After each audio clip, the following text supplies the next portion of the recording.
Hi நண்பர்களே, இன்னைக்கு நம்ம பீட்டர் ஃப்ரெஷ் க்ரீம் எதுவும் இல்லாமல் பிஸ்கட்டை மட்டும் வச்சு சூப்பரான பிஸ்கட் குல்ஃபி செய்ய போகிறோம்.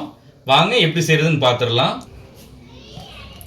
வீடியோக்குள்ளே போக முன்னாடி நம்ம சேனலை ஃபஸ்ட் டைம் பார்க்கிங்கன்னா அன்றைக்கி சப்ஸ்கிரைப் பண்ணிக்கிடுங்க. பக்கத்தில் இருக்க பெல் ஐக்கனையும் கிளிக் பண்ணிக்கிடுங்க. அப்போ தான் நான் போடக்கூடிய வீடியோஸ்லாம் உடனுக்குடன் நோட்டிஃபிகேஷனாக வரும். வாங்க வீடியோக்குள்ளே போகலாம். குல்ஃபி செய்கிறதுக்கு 2 சாக்லேட் க்ரீம் உள்ள பிஸ்கட் எடுத்துருக்கேன்.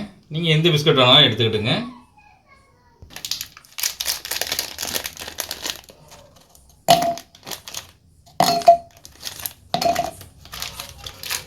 நம்ம க்ரீம் பிஸ்கட்டாக சேர்க்கும் போது ஐஸ்கிரீம் நல்லா ரிச்சாக நல்லா டேஸ்ட்டாக இருக்கும்.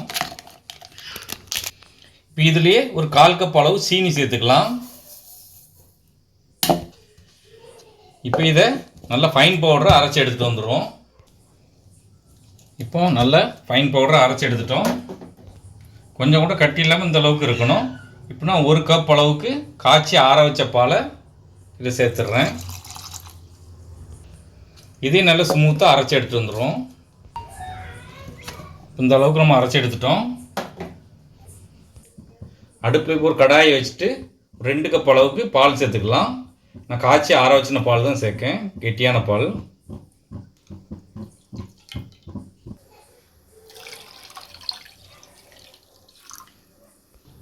இப்போ நம்ம அரைச்சி வச்சிருக்கிற பிஸ்கட்டு இதில் சேர்த்துடலாம்.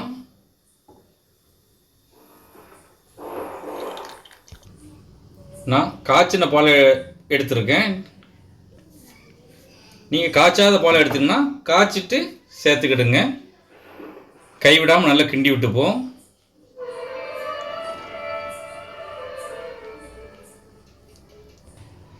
சேர்த்த கொஞ்ச நேரத்துலேயே இப்படி நல்லா கெட்டியாக வரும். கைவிடாமல் நல்லா கலந்து விட்டுக்கிட்டே இருங்க.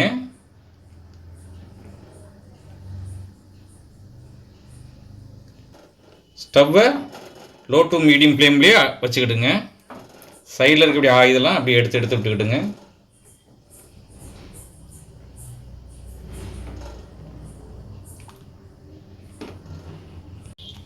இப்போ இந்த அளவுக்கு கெட்டியாகி வந்திருக்கு. இன்னும் 2 நிமிஷத்துக்கு ஸ்டவ்வை லோ ஃப்ளேமில் வச்சு கைவிடாமல் கிண்டி விட்டுக்கிட்டே இருப்போம்.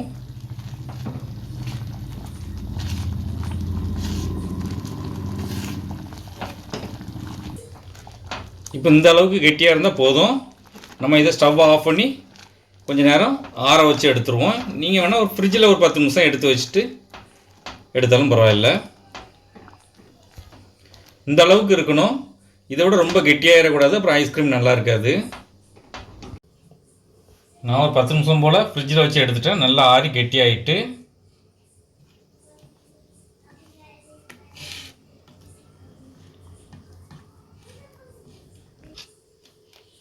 இதை இப்படியே எடுத்து மிக்ஸி ஜாரில் சேர்த்துப்போம். இப்போ எல்லாத்தையும் சேர்த்தாச்சு. இப்போ கொஞ்சம் கூட கட்டி இல்லாமல் நல்லா அரைச்சி எடுத்துகிட்டு வந்துடுவோம். இப்போ நம்ம அரைச்சி எடுத்துகிட்டு வந்துட்டோம். கொஞ்சம் கூட கட்டி இல்லாமல் நல்லா அரைச்சி எடுத்துகிட்டு வந்துட்டோம். உங்களுக்கு அரைக்கும் போது ரொம்ப கட்டியாக இருக்க மாதிரி இருந்துச்சுன்னா ஒரு 1/4 கப்பும் கம்மியாக பால் சேர்த்துக்கிட்டுங்க. இப்போ நம்ம அரைச்சி வச்சுருக்கிறதுலையே முந்திரி பருப்பு பொடிசு பொடிசாக கட் பண்ணி வச்சுருக்கேன். அதை இதில் சேர்த்துருவோம். நீங்கள் பாதாம் எது வேணாலும் சேர்த்துக்கலாம். நான் முந்திரி பருப்பு மட்டும் தான் போட்டிருக்கேன். இதிலே கொஞ்சமாக சாக்கோ சிப்ஸு அதையும் இதில் போட்டுருவோம். நம்ம குல்ஃபி சாப்பிடும்போது இடையில நட்ஸு, சாக்கோ சிப்ஸு இதெல்லாம் நமக்கு இது பண்ணும்போது நல்லாயிருக்கும் டேஸ்ட்டு. லைட்டாக மிக்ஸ் பண்ணி விட்ருவோம்.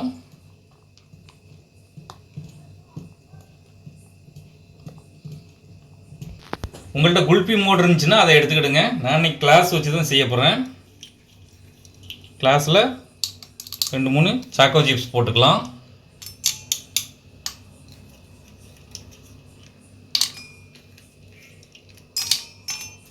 அது கூட கொஞ்சமாக முந்திரி பருப்பு பொடி பண்ணி வச்சுருக்கேன், அதையும் போட்டுப்போம்.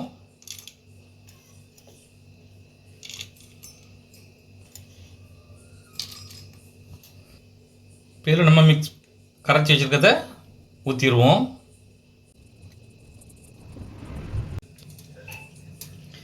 இது மேலேயே ஒரு 2-3 சாக்கோ சிப்ஸ் போட்டுப்போம்.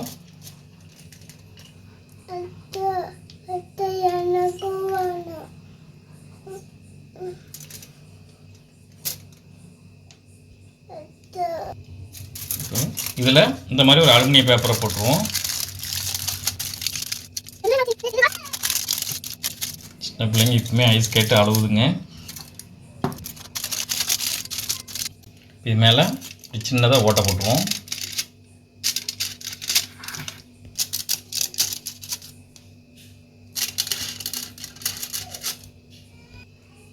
இதில் இந்த மாதிரி ஐஸ் குச்சியை இப்படி வச்சுருவோம்.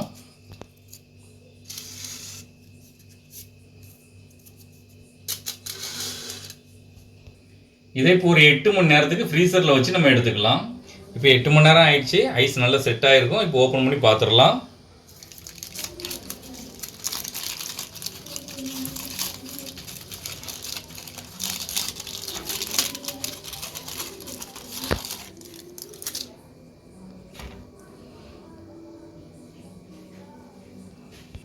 இப்போ நல்லா செட் ஆயிடுச்சு. இதை தண்ணியில் ஒரு 2 செகண்ட் மட்டும் வச்சு எடுத்துப்போம். இப்போ 2 செகண்ட் தண்ணியில் வச்சு எடுத்துட்டேன்.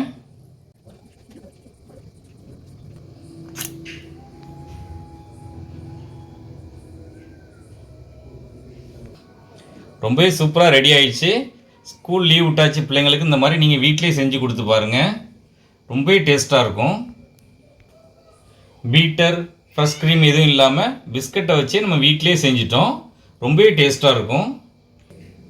இடையில சாக்கோ சிப்ஸு நட்ஸு எல்லாம் சேர்த்து செஞ்சுருக்கிறதுனால ரொம்பவே சூப்பராக இருக்கும். நீங்களும் வீட்டில் ட்ரை பண்ணி பாருங்கள். எப்படி இருந்துச்சுன்னு கமெண்ட் பண்ணுங்கள். இந்த வீடியோ பிடிச்சிருந்தால் லைக் பண்ணுங்கள், ஷேர் பண்ணுங்கள். இதே போல் நிறைய வீடியோஸ் பார்க்கணுன்னாக்கா மறக்காமல் நம்ம சேனலுக்கு சப்ஸ்கிரைப் பண்ணிக்கிடுங்க.